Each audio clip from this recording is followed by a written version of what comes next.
네, 검찰이 이르면 내일 이재명 대표에 대한 구속영장을 청구할 것으로 알려진 가운데 대장동 개발 특혜 의혹의 핵심 인물인 김만배 씨도 또다시 구속 갈림길에 서게 됐습니다. 한편 쌍방울 대북 송금 의혹과 관련해 오늘 이화영 전 경기부지사와 김성태 전 회장과의 대질 신문도 있을 예정입니다. 관련 내용들 원영섭 국민의힘 공정미디어 소위위원, 설주환 더불어민주당 법률위 부위원장 두 분과 함께 말씀 나눠보겠습니다. 어서 오십시오. 안녕하세요. 안녕하십니까. 예.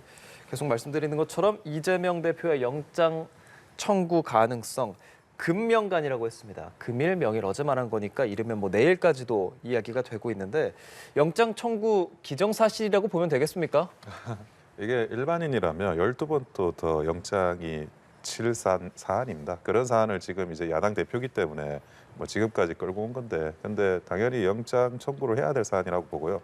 그리고 그동안 소환 조사를 했지만 소환 조사에 나와가지고 진술 거부권으로 일관을 했기 때문에 이거는 소환도 아닌 소환 조사입니다. 그렇기 때문에 그 소환 조사를 나왔다는 이유만으로 또 그 구속영장을 치지 않을 그런 이유도 전혀 없고, 이제 구속영장을 청구하고 거기에 대한 이제 그 체포동의안의 전국으로 넘어갈 사안이라고 보여집니다.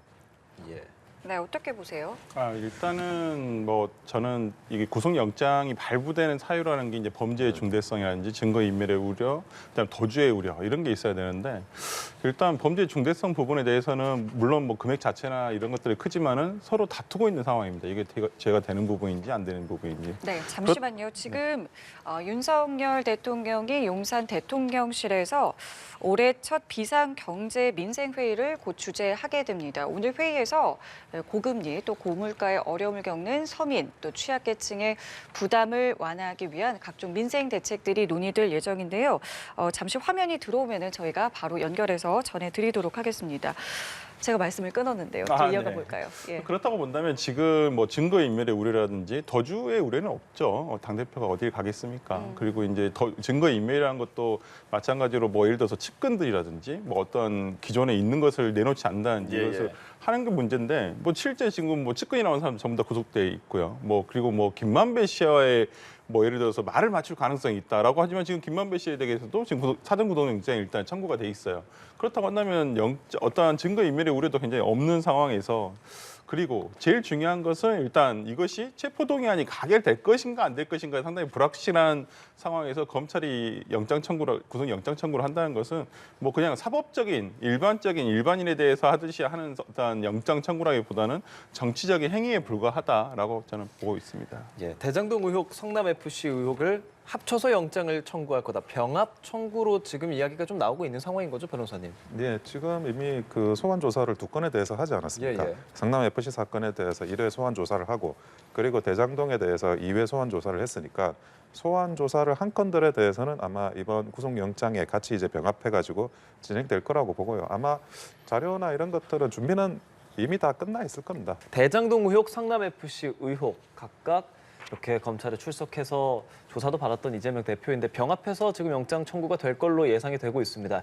한 사건으로 할 때보다 이렇게 병합해서 하면 시간이 더 걸린다거나 그런 류의 차이들이 있습니까? 아무래도 그 영장 실질 심사를 하게 된다면 하게 될지 안 하게 될지는 모르겠습니다만은, 하게 된다면 굉장히 오랫동안 걸리는 건 사실입니다만은, 실제로는 검찰에서 상당히 자신감이 없어 보인다라는 생각이 좀 들어요. 이걸 병합해서 보통 말씀하신 대로 대장동 사건 하나만 해도 지금 영장 내용이 이제 보도된 바에 의하면, 일부러 보도된 바에 의하면 수천억 원이다 이득을 이렇게 얘기를 하고 있음에도 불구하는데, 아니 그런 거 하나만으로 충분함에도 불구하고 성남FC가 같이 한다.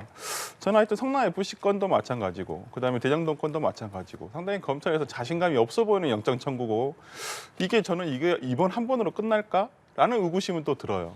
분명히 수차례 계속 걸친 영장 청구를 하지 않을까라는 생각도 들고, 그렇기 때문에 저는 검찰에서는 자신이 있다, 차고 넘친다라고는 하지만 저는 이런 부분에 있어서 검찰의 영장 청구가 상당히 힘이 없어 보인다라는 생각이 좀 듭니다. 예, 조금 전에 저희 리포트에서도 나갔습니다마는 이재명 대표는 이 구속영장 청구 가능성에 대해서 내가 어디를 이제 도망가겠느냐라면서 그 물증이 있으면 언론에 공개하면 되는 거 아니겠느냐라는 이야기를 했습니다. 이 발언 좀 어떻게 들으셨습니까? 근데 그 보통 이제 그 도주의 우려가 없다라는 거, 그 구속 사유 중에 그거를 하나 항변하시는 것 같은데, 근데 과거에 이제 박근혜 대통령 그때 구속될 때도 그 박근혜 대통령이 밖에 계시면 가만히 있어도 그 밑에서 알아서 증거인멸도 하고 위증 교사도 하고 뭐 회유도 하고 뭐 이런 걸 할 거다라는 그런 실질적인 우려가 있었어요. 그런 우려가 이제 반영돼 가지고 네. 구속이 진행이 됐는데, 근데 아니 전 단적으로 뭐 또 이야기하시겠지만 정성호 의원 같은 경우 그 특별면회 가가지고 그 정진상 김용한테 사실상 이제 그 회유 같은 말을 또 하잖아요.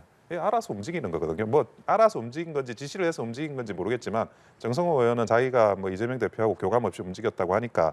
근데 이런 현상들이 부지기수로 일어납니다. 이게 바로 그 이재명 대표가 왜 구속되어야 되는지를 보여주는 대표적인 사례라고 생각을 하고요. 그래서 뭐 도망가지 않는다고 이야기는 하지만 그 단순히 이제 도망가고 안 가고의 문제가 아니라는 거, 그것을 이제 말씀드리고 싶습니다. 예. 물증이 있으면 언론에 공개하면 된다. 이 부분은 어떻게 들으셨어요? 그러니까 지금까지 피의 사실 공표 정말 공공연하게 지금 계속 이루어오지 않았습니까? 검찰에서 뭐 언론사를 뭐 예를 들어서 특정 언론사 아니면 두세 개의 언론사 이런 식으로 돌아가면서 지금 계속 제공을 하고 있거든요. 그렇다고 한다면 지금까지 저는 봤을 때는 뭐 검찰 입장에 그럴 수도 있죠. 아니 수사의 밀행성이라는 게 있고 비밀이라는 게 있어야지 나중에 이걸 먼저 공개를 해버리면 나중에 거기에 대한 방어 논리를 만들어주는 어떤 계기를 줄 수 있는 거 아니냐, 시간을 줄 수 있는 거 아니냐 이렇게 얘기를 하시거든요. 저는 그렇다고 한다면 정말 예를 들어서 그 뭐 가장 문제가 되는 게 배임은 어차피 법적인 판단의 문제예요. 이거 판사가 어떻게 보느냐의 문제인데 뭐 이제까지 이재명 대표를 괴롭히던 것은 지난 대선 때부터 항상 그 천화동인 1호의 지분 428호에 대해서 그분이 이재명 아니냐. 그렇다고 한다면 거기에 해당하는 어떤 직접적인 증거가 있다고 한다면 그 부분 피의사실 공표에 대해서 문제 삼지 않을 테니까 이 부분 공개를 차라리 해라라고 한다면 근데 이런 말씀인 것 같아요. 그렇지만은 지금 검찰에서는 어떠한 것도 제시하지 못하고 있다. 그리고 검찰 조사를 받고 나와서도 아니 새로운 게 없다. 기존에 보도된 내용들 대부분 그런 것들을 그냥 다시 한번 물어보는 거에 불과했다라는 것이거든요. 저는 그런 의미에서 검찰의 이러한 영장 청구를 한번 좀 꼬집는 것은 아니신가라는 생각을 해봅니다. 그렇다면 조금 전 원 변호사가 언급한 정성호 민주당 의원이 이재명 대표 측근들을 찾아가서 접견하고 거기서 어떤 이야기가 했다고 지금 보도를 통해서 알려지는 내용들, 네. 그 부분에 대해서는 어떤 생각 갖고 이 계십니까? 부분도 저는 검찰이 굉장히 자신 없기 때문에 언론 플레이를 하는 거라고 봐요. 이것도 1월 달에 이미 갔다 온 거예요. 정성호 의원이. 그냥 원래 친분이 있었었고 굉장히 오랫동안 만났던 사람들이고 그렇기 때문에 회유 목적이었을까요? 그리고 회유 목적이었다고 한다면 당시에 교도관이 어떤 장소 변경 접견이라 해서 이제 요즘에는 예전에는 조금 뭐 권력 있는 사람들이라거나 이렇게 해서 특별 접견이라 해가지고 이걸 했었는데 그러니까 장소를 변경해서 가림막이 없는 데서 만난다는 것인데 최근에는 일반인도 이거 신청할 수 있습니다. 그렇기 때문에 시간이 좀 걸리고 심사가 좀 필요할 뿐이지 이 부분에 대해서는 저는 뭐 어떤 특권이 있다 이렇게 보기는 힘들고 그리고 이거 안에서 다 교도관이 이거 수기로 다 적고 있거든요. 그런데 거기서 무슨 회유를 할 이유도 없었을 뿐더러 그리고 회유를 한다는 것은 예를 들어서 정진상 실장이라든지 김용 부원장이 인정할 듯한 얘기를 했는데 야 너희 인정하면 안 돼. 이거 너희 무슨 말을 절대 하면 안 돼. 이런 게 아니라 지금 김용 부원장이나 정진상 실장이 전부 다 혐의를 부인하고 있는 상황이거든요. 그런 상황에서 회유를 한다. 그러니까 이렇게 불필요하게 그리고 저는 이런 걸 처음 봐요. 국회의원이 가서 그러니까 장소 변경 접견한 내용을 검찰에서 이것을 오히려 흘려서 구속영장 청구하기 전에 이런 것을 흘린다는 것은 정말 검찰이 지금 굉장히 이 영장 청구에 대해서 자신감이 없구나. 그러니까 지금 계속 옆에를 두드려서 이런 분위기를 만들어 가보겠다라고 지금 생각을 하는 것 같은데 저는 정성호 의원 저도 뭐 몇 번 뵌 적이 있지만 뭐 그럴 만하신 분도 아니고 그렇기 때문에 이건 좀 검찰의 조금 잘못된 판단 아닌가 싶습니다. 그럼 그 말은 영장 청구에 좀 유리하게 작용하기 위해서 일부러 이 시점에 흘렸다라고 그렇죠. 판단을 하시는 그러니까 겁니까? 그 범죄인을 이게 혐의를 이렇게 두고 있는 거예요. 계속 예를 들어 이재명 당대표에 대한 어떠한 물증을 제시를 못하면서 언론에 공개까지 하라고 하잖아요. 오히려 피의자가 이 부분에 대해서 아니 난 괜찮으니까 공개해라. 그렇지만은 이 부분에 자신감 있게 어떤 뭐 예를 들어서 물증이 하나만은 아니지 않겠습니까? 이 거대한 사건에서. 근데 그 중에서 뭐 이제까지 뭐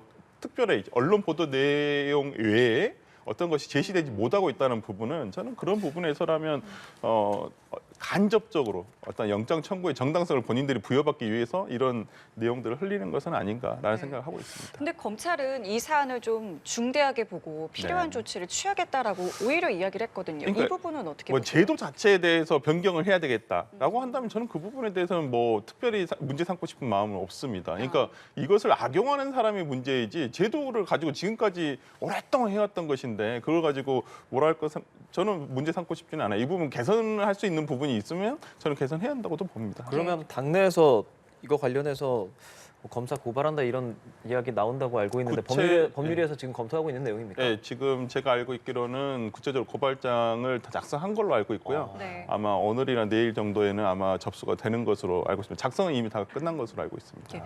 이런 검찰의 고발이 좀 실효성이 있다고 판단하세요? 그 완전히 적반하장인데요. 지금 이제 변호인의 접견은 그거는 내용을 녹음하거나 뭐 수기로 적을 수도 없어요. 그거를 알 수도 없고 그런데 이제 일반 접견 같은 경우는 녹음을 하고 특별면에 접견 같은 경우는 수기로 기재를 하거든요. 그러니까 녹음하고 수기로 기재한다는 것 자체가 기록을 남겨서 그것이 별도의 어찌 보면 공범에 대한 회유나 이런 정황이 있을 때 그것을 이제 증거 자료로 삼기 위한 거예요. 그러려고 수기로 기재하고 녹음하지 아니 거기에 위법 행위나 그런 이제 입막음이나 이런 시도가 없는데 없을 거라고 하고 그게 아무런 문제가 안 되면 변호인 접견처럼 그냥 아무 내용도 기록 안 하면 되죠. 기록한다는 것 자체가 그 기록의 내용에서 문제가 생기면 그거를 이제 그 법률 행위로 옮겨갈 준비를 하기 위한 거고 그런 제도예요. 그리고 지금 이제 공무상 비밀 누설이라고 하는데 그걸 굉장히 좀 이것도 이치에 안 맞는 건데 아니 허위 사실에 의한 명예훼손으로는 고발을 안 하나요? 그러니까 그 내용 자체가 허위 사실은 아니라는 거잖아요.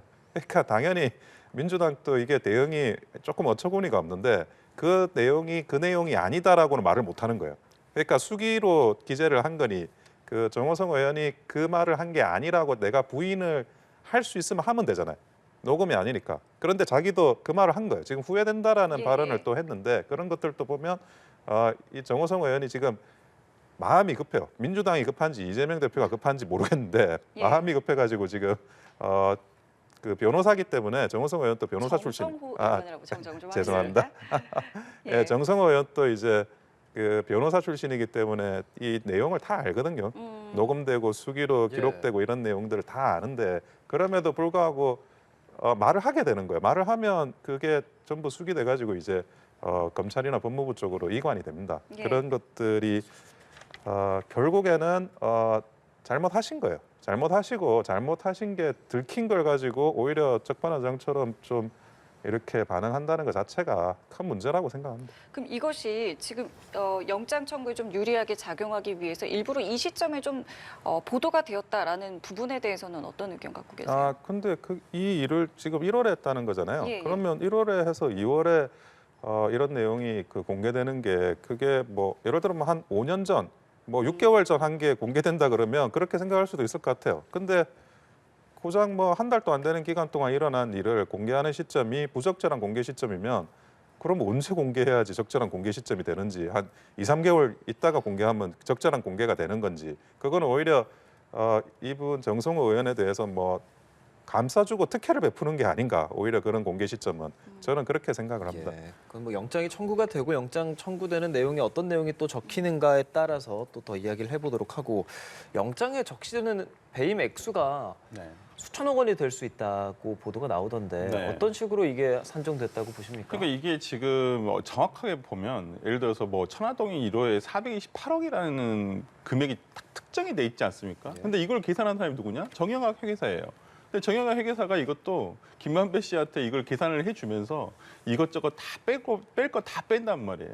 그러니까 이게 어찌 보면 이 사건에 있어서 과연 대장동 사업과 관련한 배임액을 어떻게 특정을 해야 될 것인가? 저는 검찰로서 상당히 난감할 수도 있다 생각해요.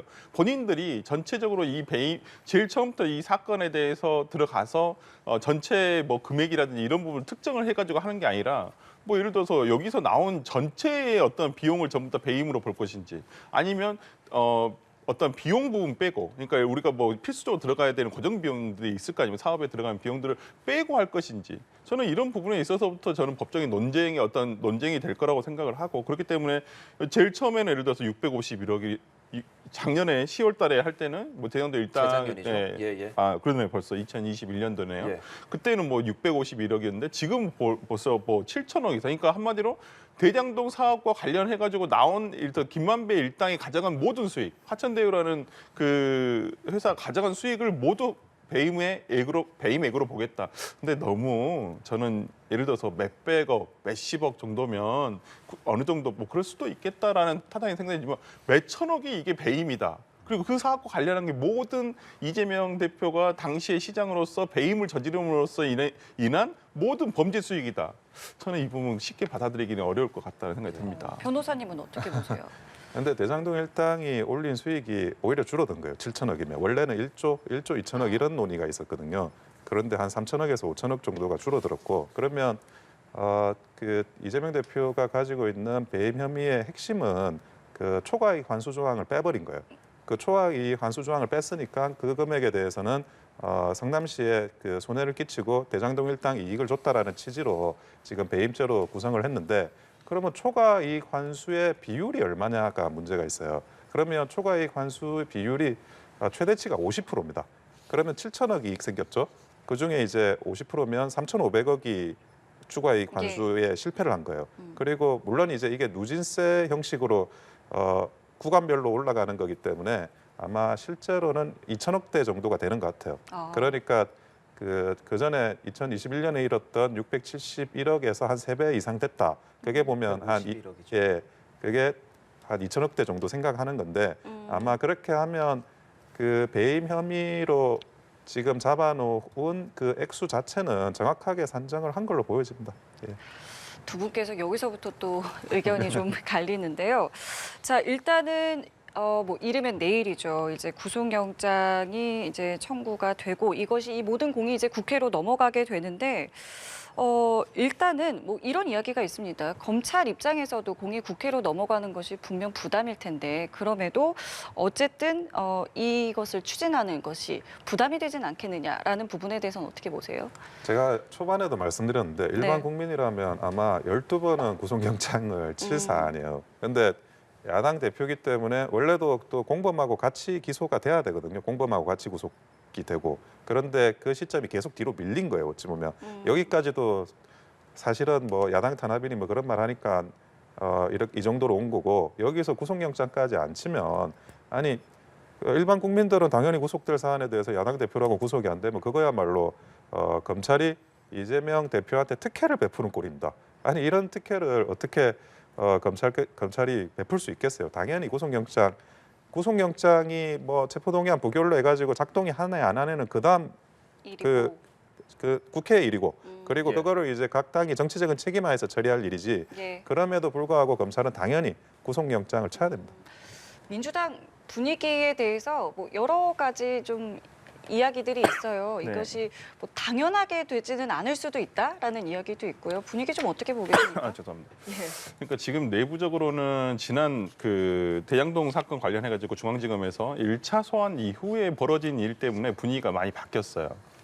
1차 소환 이후에 예를 들어서 2차 소환이 있었을 당시에 가겠다고 했지 않습니까? 근데 그 사이에 일어난 일들이 대부분 백현동에 대한 새로운 압수수색, 그다음에 뭐 곽상도 의원의 재판 결과, 그다음 무슨 뭐 호텔 부지에 대한 또 압수수색, 그다음에 뭐 도이치모터 사건까지 딱 일주일 한 10일 사이에 그런 일들이 발생을 한 거예요. 그럼 지금 상황에서는 민주당에서는 그때만 해도 저는 반대 기류에서 뭐 얘기할 수 있다. 그다음에 체포동의안에 대해서 뭐 의견을 나눌 수 있다. 그리고 원래 체포동의안에 대해서 당론을 정한 적이 없습니다. 근데 얘기가 있던데요. 근데 이제 그 부분에 대해서 당론을 정해야 한다고 분명히 얘기하시는 지도부도 있습니다. 근데 지금까지 저는 당론을 정할 필요가 없다라고 보는 게 어차피 무기명 투표인데 당론을 정한다고 한들 누가 이것을 당론을 벗어나서 한지를 어떻게 알겠습니까? 그리고 지금 상황에서는 국민의힘 의원들이 가결에 투표할까요? 아닐 수도 있다고 봐요. 정치적으로 본다면 오히려 부결을 하는 게 국민의힘 의원들. 네, 그렇죠. 국민의힘 입장에서는 민주당이 물론 표결에 아마 참석을 하지 않으리라고 보지만은 만약에 참여한다면 이걸 방탄이라는 프레임을 계속 가져가기 위해서는 오히려 민주당 의원들이 가결을 하더라도 국민의힘에서는 부결할 거라고 보도 봐요. 그렇다고 한다면 이게 어차피 정치적인 문제니까 사법적인 문제는 아니니까 그렇기 때문에 당 내에서 저는 이런 뭐 당론으로 정하자. 저도 당론을 정할 필요도 없다고 보고요. 이분 근데 지금 분위기에서는 상당히 과거와는 다르게 가결에 대한 목소리가 조금 더 줄어들고 있는 것은 사실입니다. 예. 이번에 영장을 치게 된다면 그래서 뭐 이렇게 상황에 따라서 부결이 될 수도 있고 네. 그렇다고 하더라도 이재명 대표를 향한 수사, 쌍방울이라든지 백현동이라든지 계속 진행이 될 것이고 네. 또 구속영장이 청구가 될 수도 있고 네. 이런 뭐랄까요 국회와 검찰 계속 왔다 갔다 하는 상황이 생길 수도 있거든요. 이게 그렇습니다. 당 그리고 검찰 뭐 유불리 어떻게 좀 생각해야 될까요? 일단은 뭐 상당히 당에는 부담스러운 일이죠. 예. 일단은 뭐 계속 어찌 보면 이재명 당대표는 주중에 일을 하고 주말에 내가 이걸 조사받고 그러겠다. 근데 이제 재판에 넘어가게 되면 그건 또 주중에 가셔야 되잖아요. 근데 과거에 본인도 얘기를 했지만 뭐 경기도지사 시절에도 자기가 재판 일주일에 2번씩 나가면서도 일을 열심히 했다라고 하는데 그렇지만 이제 경기도지사와 당 대표라는 지위는 다르거든요. 예. 왜냐하면 국민들이 보는 시선이 뭐 경기도지사 도정하는 거 국민들이 얼마나 평상시에 관심 갖지는 않지만은 근데 야당의 당 대표면 매일매일 그게 뉴스화가 되고 그렇기 때문에 그렇죠. 상당히 당으로서도 부담이 되고 특히 이제 내년 총선이 가장 걱정이죠. 당에서도 그런 문제점이 있기 때문에 근데 뭐 지금 상황에서 그렇다고 하더라도 뭐 수사받고 본인이 최선을 다하고 그렇기 때문에 저는 이 부분에 대해서는 당장 뭐 거취를 어떻게 해야 된다라는 얘기가 나오기는 좀 쉽지는 않고 보고요. 저는 일단은 가장 큰 고비는 이제 김용 부원장이라든지 정진상 실장에 대한 1심 판결 결과가 나왔을 때 만약 어떤 결과가 나오냐에 따라서 아마 이재명 당대표에 대한 어떤 뭐 책임론이라든지 아니면 뭐 오히려 결과가 좋은 경우에는 뭐 이제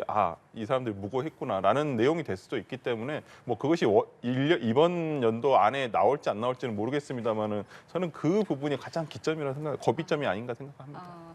시간은 흐르고 총선은 다가오고 앞으로 남은 뭐 수사들은 계속 진행이 될 것이고 이것이 지금 뭐 여쭤본 대로 검찰과 뭐 국회가 오고 가는 과정에서 글쎄요, 뭐 누군가에게는 뭐 유리할 수도 있고 불리할 수도 있고 국민들은 좀 필요할 수도 있겠고요. 어떻게 좀 판단하고 계시는지요? 이거를 각 당이 정무적으로 어떻게 대처하는지가 아주 큰 문제이긴 해요. 특히나 이제 민주당에는 뭐 당장에 떨어진 발등에 불이니까 이거를 이재명 대표를 어떻게 체포동의안 가결 부결부터 그리고 이제 사표 수리를 어떻게 받아낼 수 있는지 없는지부터 공천권은 어떻게 하느냐에 대한 이게 전부 이 체포동의안과 관련해서 맞물려 있거든요. 그렇죠. 이거를 한 번에 패키지로 사실은 민주당은 처리하고 싶을 거예요. 그러면 이제 일단 이제 이재명 대표도 일선에서 빠지고 그리고 이제 새로운 리더십 구성하고 그리고 체포동의안 문제도 불구속 상태로 최소한 이제 그 재판 받을 수 있도록 그 정도는 영향을 미치고 그런데 그런 아주 복잡하고 정무적인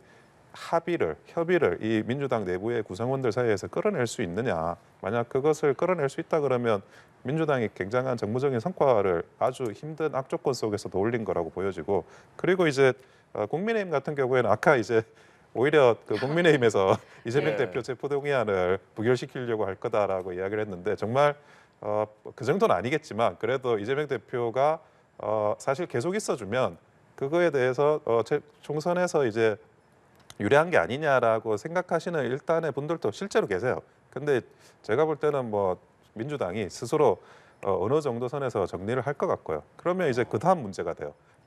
그 국민의힘 같은 경우에는 지금 이제 전대를 통해 가지고 리더십을 새로 만들어내고 있잖아요. 예. 이 리더십을 만들면 총선 체제로 개편을 해야 되는데 사실은 하반기에 그 경제적인 문제들이 있어요. 지금 이제 고금리가 계속 한 1년 가까이 이어져오고 있고 그 고금리를 어떻게든 버티고 있긴 하는데 이게 하반기도 최대한 버텨줘야 되고 그게 제대로 버텨주지 않으면 다시 정부적으로 그 국민의힘은 어려운 상황으로 몰릴 수도 있습니다. 그런 부분에 대해서 뭐 이렇게 사정 정국이라고 해가지고 또 국민의힘 또 너무 들뜨고 신나하지 말고 그런 이제 후반기에 다시 그 코너를 몰릴 걸 적절히 생각해야 됩니다. 알겠습니다. 뭐 예. 정치적인 미칠 영향들은 저희가 잠시 뒤에 또 시사평론가 두 분과 이야기 나눠볼 테니까요. 또 법적으로 좀 궁금한 게 화천대유 대주주 김만배 씨 구속영장 재청구되지 않았습니까? 작년에 11월에 석방이 됐었는데 다시 재청구됐고 지금 나오는 혐의는 범죄 수익 은닉 혐의입니다. 혐의 이렇게 나오게 된 배경 어떤 겁니까? 지금 이제 그 340억을 그 범죄 수익을 별도로 이제 수표로 뽑아가지고 보관하고 뭐 대여금고에도 보관하고 오피스텔 차명으로 확보하고 그런 이제 범죄 수익 또 140억 정도의 수표를 또 개인 현금 보관하고 수표 보관하고 이런 식의 내용들이 다 밝혀졌는데요. 그 아마 저번에 그 유사한 뉴스가 있었는데 그 화천대유 공동대표 이한성 이 사람들도 그 240억 정도를 범죄 수익을 은닉을 한 걸로 지금 구속이 됐습니다. 그러니까 그 구속이 된 사례보다 더 심각한 사례가 이번에 김만배 사건에서 이제 새로 발견이 됐기 때문에 여기와 관련해 가지고 구속을 영장을 치지 않으면 그거야말로 그 전 사건보다 그래요? 예. 형평을 잃는 상황이 되는 거거든요. 그래가지고 정상적으로 하면 구속영장을 치는 게 당연하고요. 만약에 여기서 구속영장을 만약 안 쳤다고 하면 오히려 검찰이 뭐 김만배하고 어떻게 뭐 플리바게닝이라도 하고 있는 거 아니냐 이런 오해를 받을 상황인 거기 때문에 지금은 정상적으로 구속영장 수사 이런 게 진행되고 있다고 봐야 됩니다.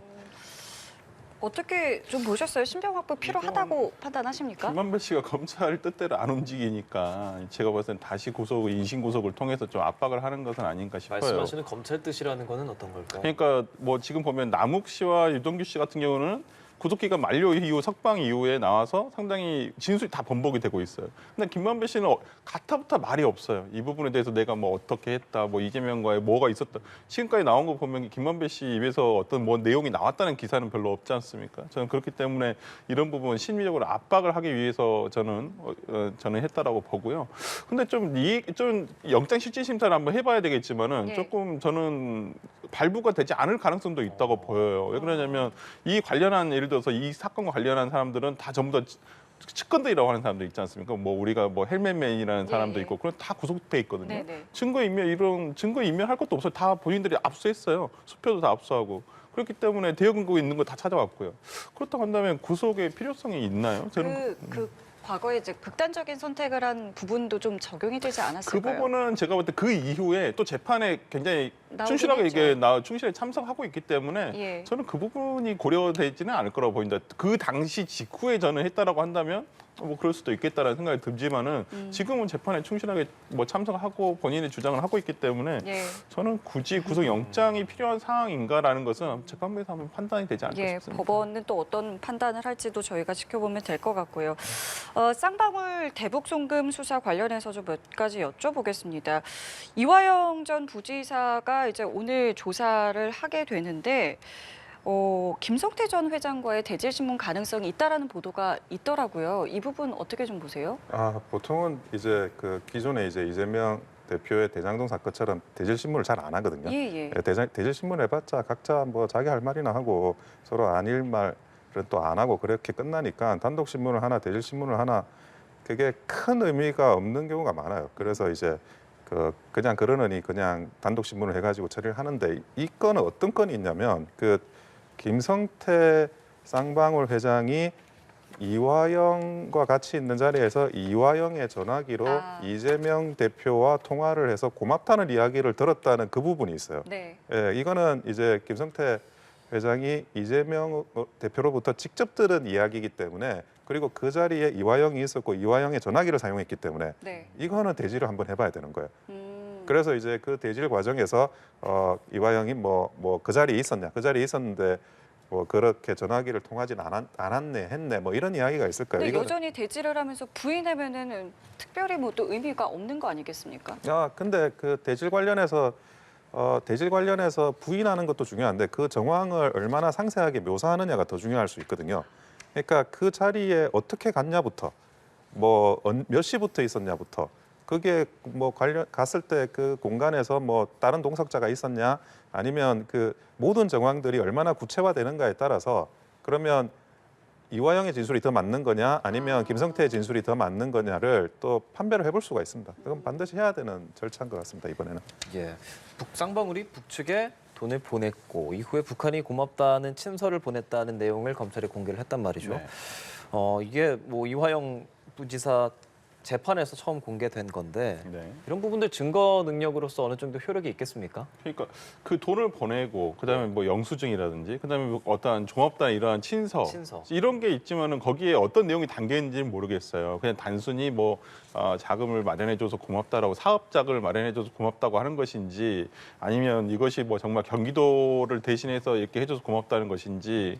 그러니까 이게 지금 약간 성격이 읽어보면 저도 기사를 읽어봤습니다만 예. 북한이 고맙다는 친서를 보냈다는 내용이 있는데 이것이 무엇을 뭘 통해서 그다음에 쌍방울이 돈을 줘서 이게 고맙다고 한 것인지 좀 저한테 내용이 뭐 조금 더 구체적으로 이게 보도가 됐으면 더 자세하게 알 수 있습니다만은 저는 이것이 직접적인 증거 능력이 있는지 이거 당연히 진위 자체는 증거 능력은 있죠. 하지만 그 증거가 이 혐의 사실을 입증할 만한 증명도를 가지고 있는지 신빙성이 있는지는 조금 전 따져봐야 될 문제라고 보도된 보여요. 내용 말고 이제 그 안에서의 만약에 뭐 어떤 부분이 있다면은 증거 능력으로서의 예를 들어서 이 송금 자체가 그러니까 예. 지금 이게 쌍방울이 준 것인지도 약간 그러니까 돈이 쌍방울이 준 것은 맞는데 네네. 이 친사가 쌍방울 돈을 받아서 이것을 경기도 예를 들어서 이화영 지사한테 고맙다고 한 것인지 이런 인과관계가 조금 불명확하거든요. 그렇다고 한다면 저는 이 부분에 대해서는 물론 이화영 측에서 이 부분에 대해 어떻게 다툴지는 모르겠습니다만은